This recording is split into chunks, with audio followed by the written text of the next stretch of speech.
lovelies, my name is Jessica and welcome to Makeup Misfit. So we're gonna do another chill video today. I want to do the eyeshadow palette tag round 1.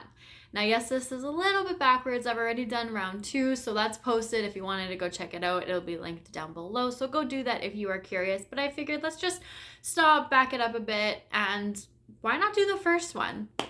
The prompts are different than the round 2, except for I think one, maybe a couple of them. So I figured these answers are going to be a little bit different. And I was just curious myself to see which palettes I would choose for each of these prompts. So let's just get into it. So the very first one is your newest palette, which was in the round 2. So my answer is going to be exactly the same because I have not purchased any makeup products so far this year. I am on like an unofficial low buy, but I'm very proud of myself so far. But if you're not quite sure which my newest palette is, that would be the Maybelline Nudes of New York. Now I did get this for Christmas last year from my mom, and I have reached for it a couple of times. I am looking forward to actually dipping into this a lot more and getting a lot more use out of this because I have liked the looks that have come out of this. But like I said, I got this for Christmas, so it has been actually 2 months since any makeup has come. Well, I did have an order that came in January, but any eyeshadow palettes that has come into my collection. So we'll see how much longer this is going to be my newest palette for, because there is a couple that I have my eye on, but I don't know if I'm going to bite the bullet and actually purchase them. As for my oldest palette, I have everything sitting in front of me, but they're not quite in order, so I have to kind of dig through to find them.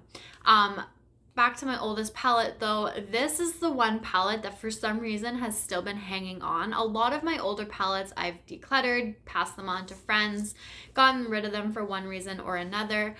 But this one by Stila, this is the Perfect Me, Perfect You palette, and I don't know why. Even though I don't gravitate towards this palette, I just don't seem to ever get rid of it. You can see there's some dips in these shades here. These two are blushes. So I know that when I did purchase this, I was using it quite often. But like I said, I don't gravitate towards this at all. So a part of me is hoping that it's going to end up in my Pan Those eyeshadows somewhere down the line, because I feel like that might be the only way that I'm going to be able to get progress on this palette, since I really don't ever feel like reaching for it or using it at all. So that would be nice, but we'll just have to see what happens. For my most expensive, now, so here's the thing. I could have gone about this one a couple of different ways.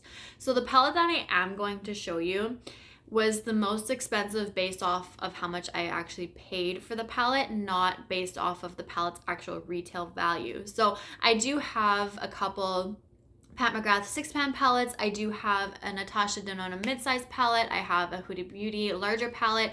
Those retailed value is not what I actually paid. I paid about half price for all of those because I got them all on sale. This palette that I'm going to show you, even though I did get it on sale as well, after all the shipping, after the taxes, after the exchange rate, this came out to be my most expensive palette that I have paid for. And I am so happy that I have it, but this is my Gimme Glow Pastel James palette. And I'm, like I said, very happy that I do have this. It just happened to be the most that I have paid for a palette, which I would like to purchase. There's a couple other ones that I want, but if the shipping rate is as much as it's going to be for a while, it's gone up quite a bit. It's like doubled. It's like up to 40 bucks now. Like there's no way I could do that. But these palettes alone in Canadian are very expensive. So I purchased it with their Black Friday sale. So that was a much more reasonable price for me. But then once you tack on the shipping, tack on the exchange rate, it was just kind of quite expensive. So I definitely feel like that would be the most expensive palette in my collection.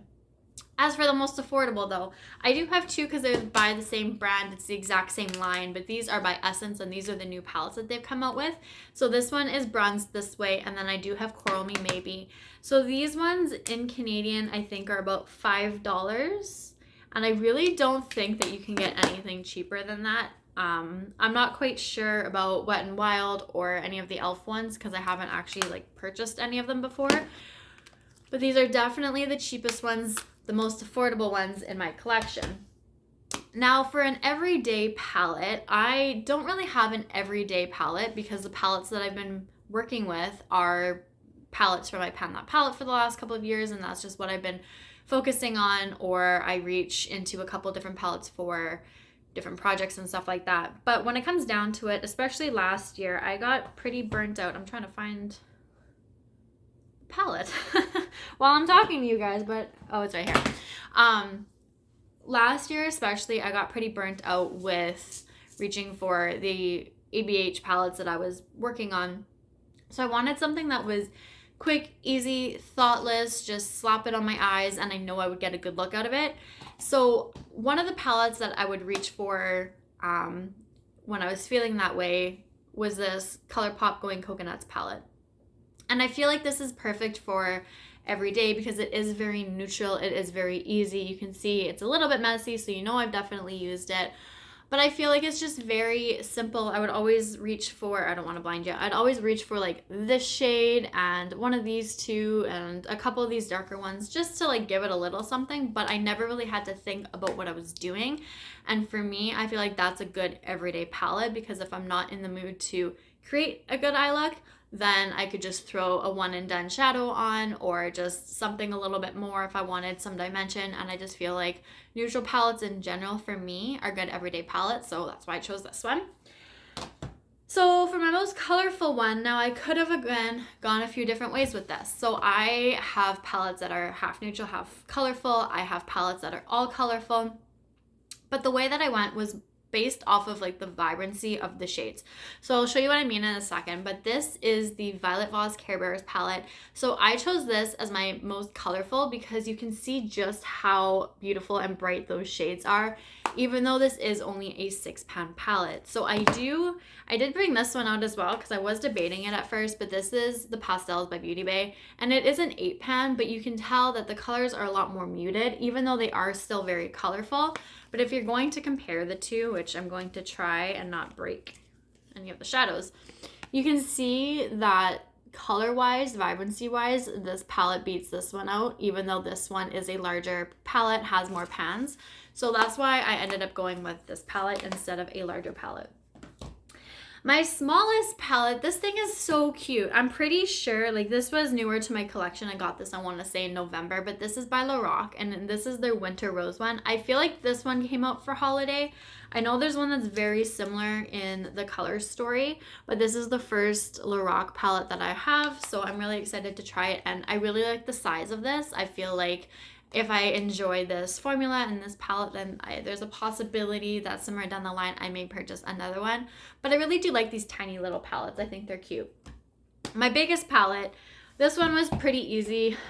This one is my largest for a couple of reasons. So this is the Morphine Jaclyn Hill. This is the original palette. It is the largest based off of the size, but it is also the largest based off of how many shadows are in this palette. There's 35 in here, and I really don't feel like I have another palette that has 35 shadows. I don't have any other Morphe palettes either, so this is the one and only. When it comes to size, like I said, it is the largest. The next closest would have been this Gimme Glow palette, but you can see right there, there's still quite a difference in size between these two.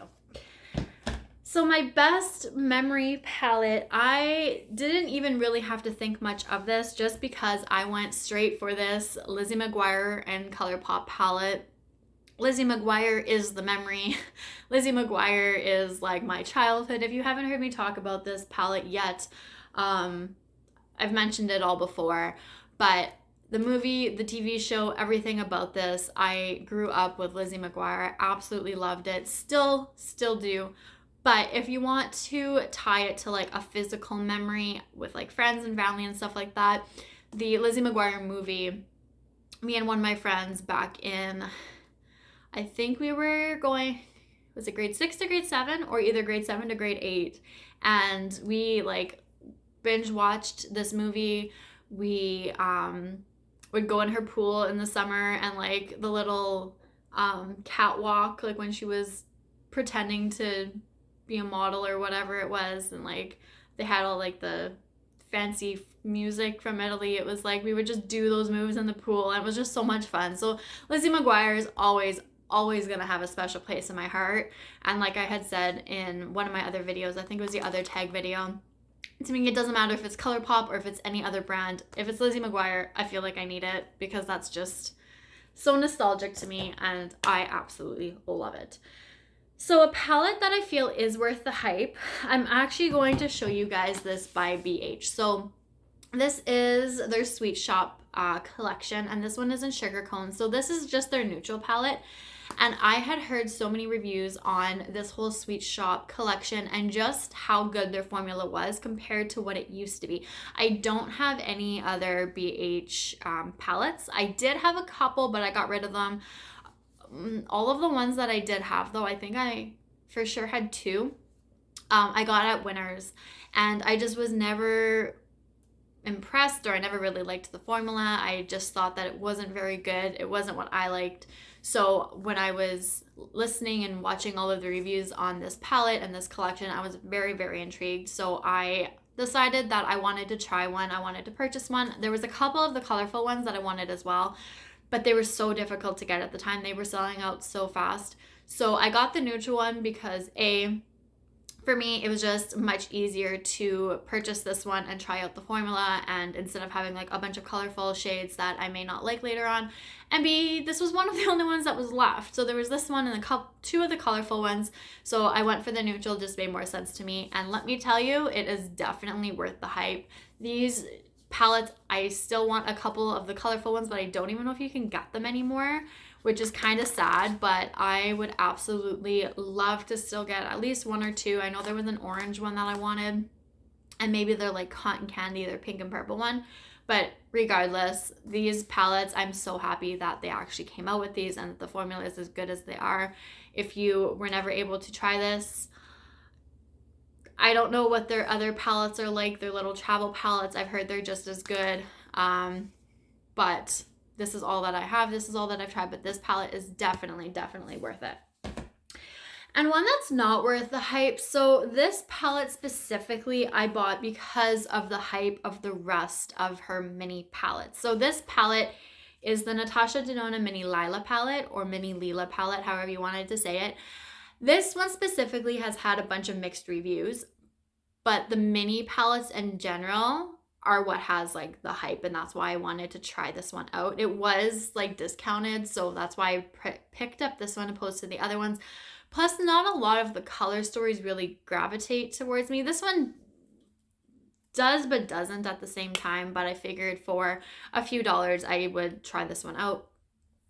This one was not worth it, and it's making me hesitant about trying some of the other ones, even though I keep hearing that the formula is different with most of the other ones.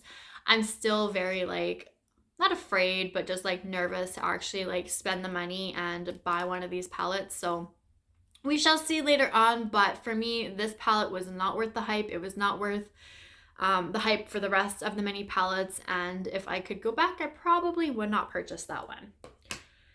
So when I was trying to find my favorite palette from my favorite brand, I kind of realized that I don't have a favorite brand, especially when it comes to eyeshadow palettes. So I could have, again, gone a couple different ways with this. I have brands that I have multiple palettes from, and then I have brands that I only have one palette from.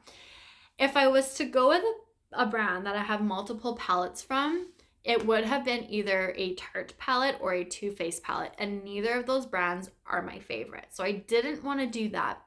The way I went about this was I chose a palette that I only have one of from that brand, and this one is the Uma Beauty Royal Heritage palette. Now, I have not even used this palette, but let me explain why I put this in here.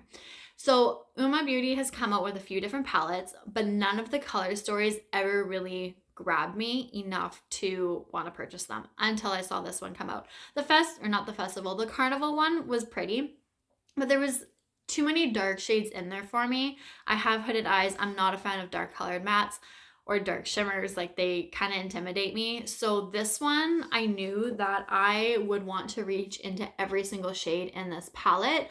And that's kind of how I want my palettes to be. Like, I know it's kind of impossible unless I really cut out most of the palettes in my collection.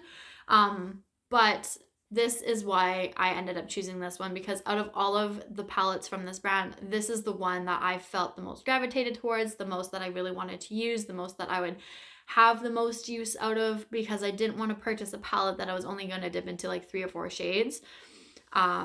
So even though it's not my favorite brand, I don't have one, it's the favorite palette out of that brand that made me actually purchase this.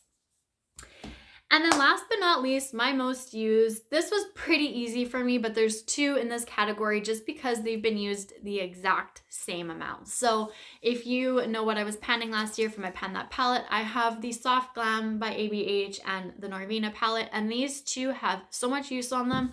They were my focus palettes, even though I was a little burnt out from each of them last year. But as you can see, this is Soft Glam. We have 3 finished up shades. We do have 4 that have very little use, absolutely no pan on them. But the rest of this palette looks super, super used and loved, which I love. And then the Norvina palette is the same thing. So this one we have actually 4 shades that are completely used up. Again, 4 of them have very little use and absolutely no pan, but the rest of the palette looks very loved as well. So really, I guess if you want to go based off of how many empty pans, the Norvina palette would be the most used, but for some reason I still feel like the Soft Glam palette was the one that I would always reach for more often. I did purchase this one before I purchased Norvina, and I just feel like this again is another lovely everyday palette, so I feel like I was using this in that way as well. So both of these I'm putting in here just because the use is basically identical on the both of them, and I'm very, very happy with that. So that is round 1. That is the eyeshadow palette tag round 1. If you've done this round or if you've done the second round, let me know down below because I have watched a few of these and I enjoy watching them. I would love to go check yours out. I will have the prompts down below, so if you don't have a video on this but you wanted to answer, copy and paste those links into the comments. Let me know your answers and we can chat about it. I think it would be so much fun.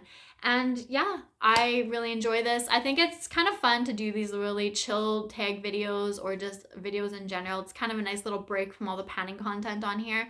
If you have any sort of video ideas that you guys would like to see me do, leave them down below. I'll check them out and possibly do something for you because I think it would be nice to have a little bit of, not necessarily a break, but something a little bit different than just consistent panning content on this channel. So let me know what you guys think and we'll go from there. So thank you guys so much for watching. I really do appreciate it. Sorry, I've been playing with my hair this whole video. It's super staticky and driving me absolutely crazy. But again, thank you, and I will see you in the next one. Bye.